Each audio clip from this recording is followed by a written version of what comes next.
Assalamu alaikum wa rahmatullahi ta'ala wa barakatuhu yan uwana, ina muku fatan alheri.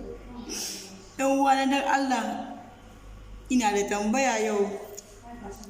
Me yasa mutum ba zai samu mijin aure ba? Ina muku tambaya sai fi sabilillahi.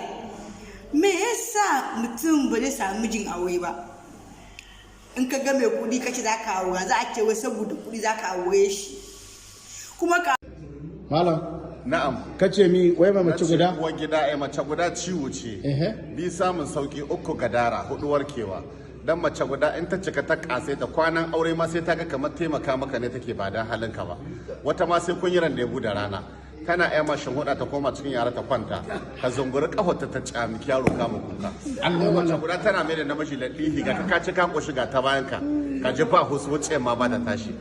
Kuma in ta cika ta kase ta in ka shekara 20 da mace guda ba ta ma a dawo lahiya, ba ta Allah ba da sa'a, ba ta kwana aure da kai ta barka hwalo kwance.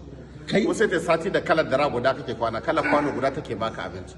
Kuma in ta ga horta ma ɗiyan take aikowa ku je baban naji motsin baban ku zo ku dauki abinci ku kai mashi. Kuma